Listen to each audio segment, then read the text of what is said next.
ആ വണ്ടി യാത്ര ചെയ്യാൻ തന്നെ ഒരു ഭയങ്കര സുഖം. മൈലേജ് ഭയങ്കര കുറവായിരുന്നു, 12 ടു ഇൻ ബിറ്റ്വീൻ 12 to 15 ആ ഒരു മൈലേജാണ് കിട്ടിക്കൊണ്ടിരുന്നത്. പക്ഷെ 16 എന്ന് പറഞ്ഞാൽ ഇനിഷ്യലി നമുക്ക് കിട്ടുക എന്ന് പറഞ്ഞാൽ തന്നെ നല്ലൊരു ഗ്രേറ്റ് മൈലേജ് ആണ്.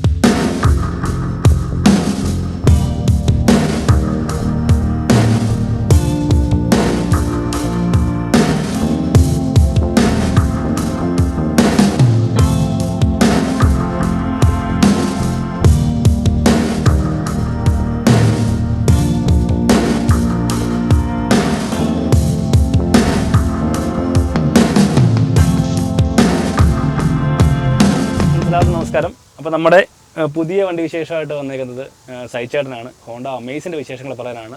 മാനുവൽ ട്രാൻസ്മിഷൻ പെട്രോൾ വേരിയൻ്റ് ആണ്. ഇതിൻ്റെ വിശേഷങ്ങൾ പറയാനായിട്ട് നമ്മുടെ സൈച്ചേട്ടനെ നമ്മുടെ വീഡിയോയിലേക്ക് സ്വാഗതം ചെയ്യാം. സൈച്ചേട്ടാ, നമ്മുടെ വീഡിയോയിലേക്ക് സ്വാഗതം. അപ്പോൾ നമ്മുടെ ഹോണ്ട അമേസ് സ്വന്തമാക്കി അല്ലേ? ഇതിപ്പോൾ എത്ര ദിവസമായി വണ്ടി എടുത്തിട്ട്? 2 ആഴ്ചയായി. 2 ആഴ്ച അല്ലേ? ഒരു ഫസ്റ്റ് ഇംപ്രഷൻ വീഡിയോ ആണ് കേട്ടോ. കാര്യം വെച്ചാൽ ഹോണ്ട അമേസ് ഇങ്ങനെ കളത്തിൽ ഇറങ്ങി വരുന്നേ ഉള്ളൂ അല്ലേ? ഏറ്റവും ലേറ്റസ്റ്റ് വെർഷനാണ്. ഒരു ഫേസ് ലിഫ്റ്റ് ഇറങ്ങിയതാണ്. ഹോണ്ട അമേസിലേക്ക് എങ്ങനെയാണ് എത്തിപ്പെട്ടത്? അത് നേരത്തെ എൻ്റെ ഒരു സുഹൃത്തിനൊരു ഹോണ്ട സിറ്റി ഒക്കെ ഉണ്ടായിരുന്നു.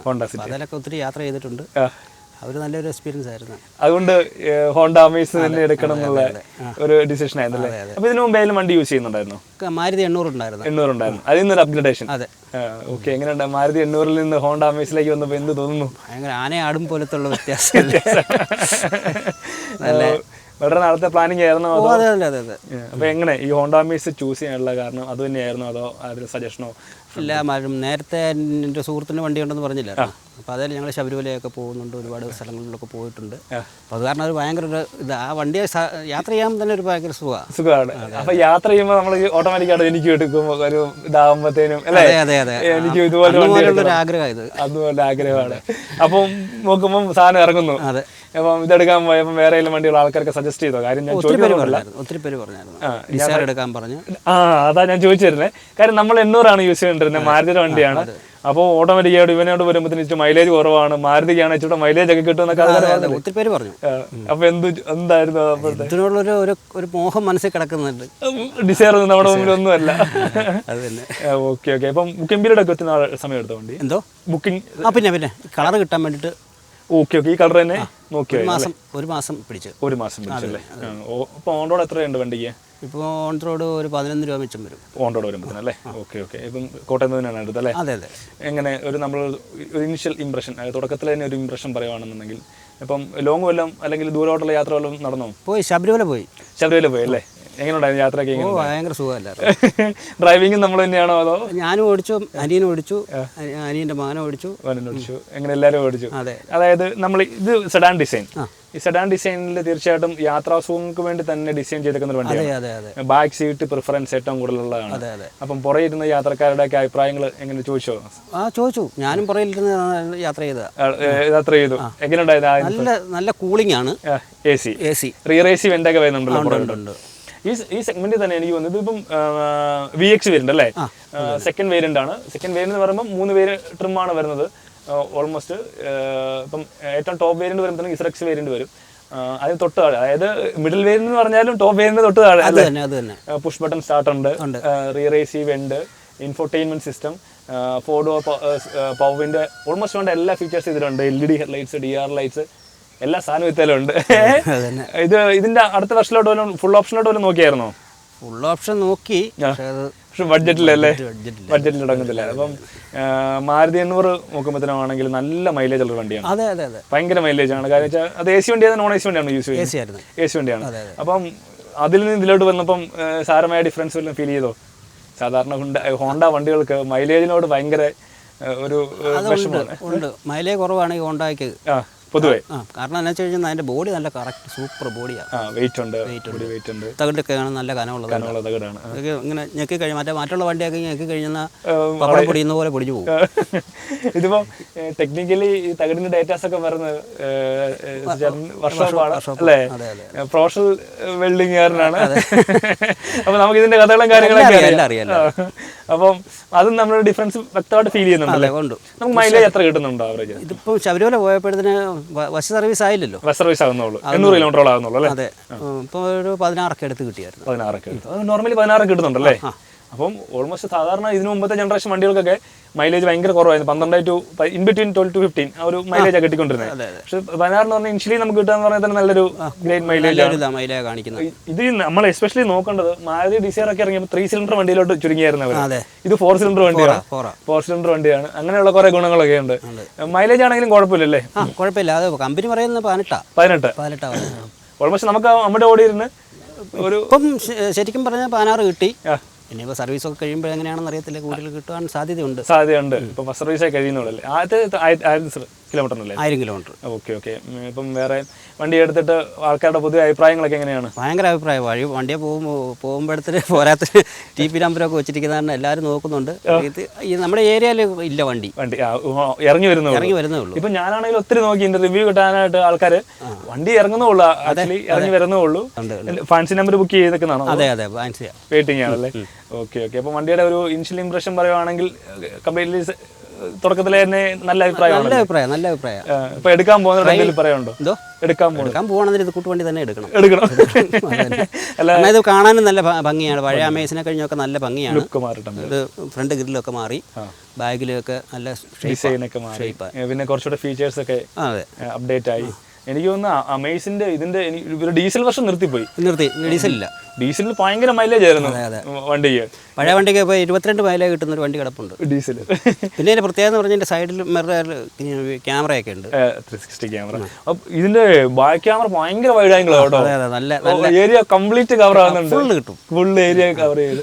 എന്റെ വണ്ടിക്ക് പോലും നമ്മുടെ വണ്ടി സാധാരണ ക്യാമറയ്ക്കകത്ത് കാണുന്നതിനേക്കാളും കുറച്ചുകൂടെ ഭയങ്കര വൈഡ് ആയിട്ടല്ലേ ഏരിയ കവർ ചെയ്യും. അപ്പോൾ ഓടിച്ചപ്പം ഒരു എക്സ്പീരിയൻസ് എങ്ങനെയുണ്ട്?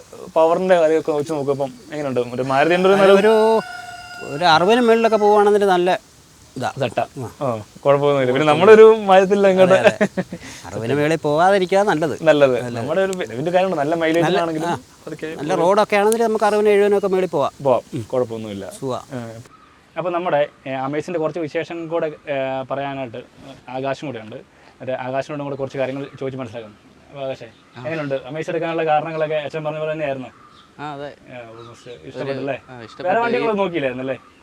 കൈലാക്കൊക്കെ നോക്കിയായിരുന്നു. അപ്പോൾ അത് ബഡ്ജറ്റിൽ നിൽക്കത്തില്ല. പിന്നെ ഈ ബഡ്ജറ്റിൽ അടിപൊളിയായിട്ട് ഇതേ തോന്നിയുള്ളൂ. SUVs വല്ലതും നോക്കി? വേറെ SUVs വല്ലതും നോക്കിയോ? അല്ല ബേസ് വേരിയന്റിലോട്ട് കൊണ്ടുവരല്ലേ? അതെ, ഇതാകുമ്പം ഫുൾ ഓപ്ഷനൊക്കെ വരുന്ന ഒരു ഫീച്ചേഴ്സും കാര്യങ്ങളൊക്കെ നമുക്ക് കിട്ടുകയും ചെയ്യും അല്ലേ? ഇങ്ങനെ സെഡാൻ ഡിസൈൻ തന്നെയാണോ നോക്കിയിരുന്നത്? അത് മാത്രം ഭയങ്കര അച്ഛൻ പറഞ്ഞു ഭയങ്കര ഹോണ്ട ഭയങ്കര ആരാധനയായിരുന്നു ആ ഒരു കൺസെപ്റ്റിൽ തന്നെ അല്ലേ? അപ്പൊ എങ്ങനെയുണ്ട് വണ്ടി ഉപയോഗിച്ചിട്ടൊക്കെ? എങ്ങനെയുണ്ട്? അടിപൊളിയാണ്. നമ്മൾ ടീനേജർ ഉപയോഗിക്കുകയാണെങ്കിൽ പവർ ഡ്രോപ്പോ കാര്യങ്ങളോ എന്തെങ്കിലും തോന്നിയിട്ടുണ്ടോ? ചെറിയൊരു ഇതുണ്ട്, ഒരു RPM കയറി കഴിയുമ്പോഴത്തേക്ക് അടിപൊളിയാവും. നമ്മുടെ വണ്ടിയുടെ റിഫൈൻമെന്റും കാര്യങ്ങളൊക്കെ പറയുകയാണെങ്കിൽ തോന്നിയിട്ടുള്ള കാര്യം നമ്മൾ കുറച്ചുകൂടെ പ്രാക്ടിക്കലായിട്ട് നമ്മുടെ ജനറേഷനുള്ള ആൾക്കാർ കുറച്ചുകൂടെ ഓടിക്കുകയല്ലേ? അപ്പൊ അങ്ങനെയാണെങ്കിൽ ഒരു പെർഫോമൻസ് മൈലേജ് അങ്ങനെ തോന്നി? കാല് കൊടുത്ത് ഓടിച്ചു കഴിഞ്ഞാൽ മൈലേജ് കുറയും, ഓടിച്ചു കഴിഞ്ഞാൽ മൈലേജ് കിട്ടും, മൈലേജ് കിട്ടും അല്ലേ? അങ്ങനെ തോന്നിക്കുന്ന പോസിറ്റീവ് ആയിട്ടുള്ള കാര്യങ്ങൾ, നെഗറ്റീവ് ആയിട്ടുള്ള കാര്യങ്ങളൊക്കെ നല്ല കംഫർട്ടൊക്കെയാണ്. ബാക്കിലാണെങ്കിലും ഫ്രണ്ടിലാണെങ്കിലും യാത്ര ചെയ്യാനായിട്ടൊക്കെ എല്ലാം നമുക്ക് കുറച്ച് ഡ്രൈവിംഗ് എക്സ്പീരിയൻസും കാര്യങ്ങളൊക്കെ ചെയ്ത് നോക്കിയല്ലോ. ജസ്റ്റ് റൈഡിങ്ങിൻ്റെ ഒരു എക്സ്പീരിയൻസ് ഒന്ന് നോക്കാൻ വേണ്ടിയിട്ടാണ്. കാര്യം വെച്ചാൽ ഇതിന് മുമ്പത്തെ ജനറേഷൻ വണ്ടി ഹോണ്ട അമേസിലാണെങ്കിൽ ഏറ്റവും കൂടുതൽ നമ്മൾ പറഞ്ഞ ഒരു വലിയൊരു മെയിൻ വിഷയമായിരുന്നു മൈലേജ്. ഈ സാവറേജ് ഒരു പ്രോബ്ലം ആണെങ്കിൽ പോലും ഏറ്റവും കൂടുതൽ പറഞ്ഞുകൊണ്ടിരുന്നത് വലിയുടെ ഒരു കാര്യം. കാരണം വെച്ചാൽ അത്യാവശ്യം ബോഡി വെയിറ്റ് വണ്ടിക്കുണ്ട്, ബോഡി ക്വാളിറ്റി. നമ്മൾ ഹോണ്ട എപ്പോഴും തരുന്ന ഒരു വണ്ടി എന്ന് പറഞ്ഞിട്ടുണ്ടെങ്കിൽ ആ ഒരു ക്വാളിറ്റി കോംപ്രമൈസ് ചെയ്യാറില്ല. എസ്പെഷ്യലി അത് എടുത്ത് പറയേണ്ട കാര്യമാണ്. ഹോണ്ടയുടെ ഏത് വണ്ടിയാണെങ്കിലും, ഈവൻ ഹോണ്ട സിറ്റി ആണെങ്കിൽ പോലും. പക്ഷേ ലിറ്ററലി നമ്മുടെ പഴയ അമേസിൽ നിന്ന് ഓടിച്ചതിനേക്കാളും നന്നായിട്ട് പെർഫോമൻസ്, നല്ലൊരു ഇനിഷ്യൽ ടോർക്ക് നല്ല ഡിഫറൻസ് ഉണ്ട് കേട്ടോ. കാരണം വെച്ചാൽ ഒരു റിഫൈൻഡ് ടോൺഡ് എൻജിൻ എന്ന് വേണമെങ്കിൽ പറയാം. പിന്നെ മാരുതി ഡിസൈറും ഒക്കെ ആയിട്ട് കമ്പയർ ചെയ്ത് നോക്കുമ്പോൾ അവൻ വരുന്നതെന്ന് പറഞ്ഞിട്ടുണ്ടെങ്കിൽ 3 സിലിണ്ടർ എഞ്ചിനാണ്. അപ്പോൾ ഇതിൻ്റെ 4 വലിയ നമുക്ക് എക്സ്പെക്ട് ചെയ്യാൻ പറ്റത്തില്ല. അപ്പോൾ ഈ മൈലേജ് കോംപ്രമൈസ് ചെയ്യുമ്പോൾ ക്വാളിറ്റി അഷ്യൂർ ചെയ്യുന്നു എന്നൊരു വ്യത്യാസമുണ്ട്. ഇപ്പം നമ്മളിപ്പം പോകുന്നത് ഒരു കുറച്ച് റഫ് റോഡിൽ കൂടെ ആണെങ്കിൽ പോലും അത്യാവശ്യം യാത്രാസുഖമുണ്ട്. ഇപ്പം ഈ സീറ്റിനാണെങ്കിലും ടൈ സപ്പോർട്ടും കാര്യങ്ങളെല്ലാം ഉണ്ട്. ഇവിടെ നമുക്ക് കാണാൻ സാധിക്കുന്നുണ്ട്. കാര്യം വെച്ചാൽ ഒരു 8 ഇഞ്ചിൻ്റെ ഒരു infotainment system, 4 speaker, 4 door speakers, 2 tweeters ഉണ്ട് ഇവിടെ. പിന്നെ അതേപോലെ എടുത്തു പറയേണ്ട കാര്യം ഒരു climate control AC, wireless charger, even അവിടെ തന്നെ 2 ചാർജിങ് സ്ലോട്ടുകൾ, പിന്നെ അല്ലാതെ ഒരു ചാർജിങ് എക്സ്റ്റൻഷനും കാര്യങ്ങളെല്ലാം ഉണ്ട്. അതായത് ഒരു VXi വേരിയൻറ്റിന് വരുന്ന ഫീച്ചേഴ്സാണ് ഈ പറഞ്ഞ കാര്യങ്ങളെല്ലാം. അപ്പോൾ നമുക്ക് ഓൾമോസ്റ്റ് വേണ്ട എല്ലാ ഫീച്ചേഴ്സും ഉണ്ട്. ഇപ്പോൾ നമ്മളൊന്ന് ജസ്റ്റ് ഒന്ന് കാല് കൊടുത്ത് ഓടിച്ചാൽ പോലും ഒരു പെർഫോമൻസ് ഓറിയൻറ്റഡ് ആയിട്ട് നമുക്ക് പിന്നെ ഓടിക്കാനും പറ്റും. പിന്നെ ഏറ്റവും കൂടുതൽ പേടിക്കേണ്ടത് ഒരു ഗ്രൗണ്ട് ക്ലിയറൻസിൻ്റെ ഒരു കാര്യം മാത്രമേ വരുള്ളൂ. കാര്യം അത്തിരി വറി ചെയ്യേണ്ട കാര്യമില്ല. ഓബ്വിയസ്ലി നമ്മളൊരു സെഡാൻ ഡിസൈനിലോട്ട് വരുമ്പോൾ അതുമായിട്ട് ഒരു അഡ്ജസ്റ്റഡ് ആയിരിക്കും, അല്ലെങ്കിൽ അതുമായിട്ട് ഒപ്റ്റിമൈസ്ഡ് ആയിരിക്കും എന്നുള്ള ഒരു കാര്യം നമ്മളെ അവിടെ കാര്യം സെഡാനിലുള്ള ഒരു യാത്ര കംഫോർട്ട് വരുമ്പോൾ നമ്മൾ ഉറപ്പ് തീർച്ചയായിട്ടും കോംപ്രമൈസ് ചെയ്യുന്ന ഒരു ഫാക്ട് അതാണ് ഗ്രൗണ്ട് ക്ലിയറൻസ്. സോ എസ്പെഷ്യലി നമ്മൾ അതിനുമായിട്ട് ബോധേഡ് ആണെങ്കിൽ ദർ ഇസ് നോ പ്രോബ്ലം. ഇതിൻ്റെ ബാക്ക് സീറ്റ് ആണെങ്കിലും ഫ്രണ്ട് സീറ്റ് ആണെങ്കിലും യാത്ര കംഫർട്ട് അടിപൊളിയാണ് കേട്ടോ. പുറകിലേക്ക് ഇരുന്നിട്ടാണെങ്കിലും തൈ സപ്പോർട്ട് ഉണ്ട്, ലെഗ് സ്പേസ് ഉണ്ട്. ഇപ്പോൾ ഈവൻ സീറ്റ് ആണെങ്കിലും നല്ല ഒരു മെറ്റീരിയലാണെങ്കിലും നല്ല മെറ്റീരിയലാണ്, ഒരു ക്വാളിറ്റി നമുക്ക് കിട്ടുന്നുണ്ട്. ഇപ്പം നമ്മൾ ഇപ്പോൾ ഒരു ഫ്ലാറ്റ് റോഡിൽ കൂടെ അത്യാവശ്യം കാല് കൊടുത്ത് ഓടിച്ച് നോക്കുകയാണ് കേട്ടോ. ആസ് യൂഷ്വൽ നമ്മൾ 1.2 ലിറ്റർ എഞ്ചിനിൽ നിന്ന് നമ്മുടെ മാരുതി സ്വിഫ്റ്റ് ഈ പറഞ്ഞ 4 സിലിണ്ടർ എഞ്ചിനാണ് കേട്ടോ ഞാൻ ഉദ്ദേശിക്കുന്നത്. ബലേനോ, ഫ്രോങ്സ് ആ കിട്ടുന്ന ഒരു എക്സ്പീരിയൻസ് നമുക്ക് ഇവിടെയും കിട്ടുന്നുണ്ട്. ഈവൻ ഒന്ന് കാല് കൊടുത്ത് കയറി പോകണമെങ്കിലും വണ്ടി പെട്ടെന്ന് കയറി പോയിക്കോളും. നോക്കിക്കഴിഞ്ഞാലും ഓവർടേക്ക് ചെയ്യാനാണെങ്കിലും പോലും ഇനിഷ്യലി പവറിന് ഡ്രോപ്പ് വലിയ ഫീൽ ചെയ്യുന്നില്ല. പിന്നെ നമ്മൾ ആലോചിക്കുക 89 bhp ഓൾമോസ്റ്റ് 115 Nm ടോർക്കൊക്കെ മാക്സിമം വണ്ടിക്കുള്ളൂ. ഇറ്റ്സ് എ മിഡ് സെഡാൻ, ഒരു ഫാമിലി ഓറിയൻറ്റഡ് വണ്ടിയാണ്. അതിന് വേണ്ട എല്ലാ കോൺഫിഗറേഷനും ഉണ്ട്. ഞാനിതിൻ്റെ ഓൾറെഡി നമ്മളൊരു വീഡിയോ ചെയ്തായിരുന്നു. ഒന്നാണെങ്കിലും ഞാൻ പറയുന്നുണ്ടായിരുന്നു ഈ സെഡാൻ ഡിസൈൻ നോക്കുന്ന ഒരാൾക്ക് ഈ ബഡ്ജറ്റിൽ ഇതൊരു വാല്യൂ ഫോർ മണി വേരിയൻ്റ് ആണ്. കാര്യം ഏറ്റവും ഇവൻ്റെ ലോങ് എൻജിൻ ക്വാളിറ്റി അല്ലെങ്കിൽ ലോങ് ലൈഫ് റിഫൈൻമെൻറ്റ് കാര്യങ്ങളൊക്കെ നമുക്ക് തീർച്ചയായിട്ടും എക്സ്പെക്റ്റ് ചെയ്യാവുന്ന ഒരു ബ്രാൻഡാണ് ഹോണ്ട എന്ന് പറഞ്ഞത്. അതിനാണ് വണ്ടിയുടെ ഓക്കെ കംപ്ലീറ്റ്ലി സാറ്റിസ്ഫൈഡ് ആണല്ലേ?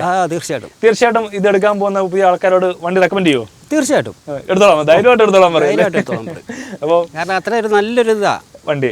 അപ്പം സൈച്ചാറിന് നടണമെങ്കിൽ വണ്ടിയുടെ ഇതിനു മുമ്പ് ഒരു 800-ൽ നിന്നൊരു അപ്ഗ്രഡേഷനാണ്.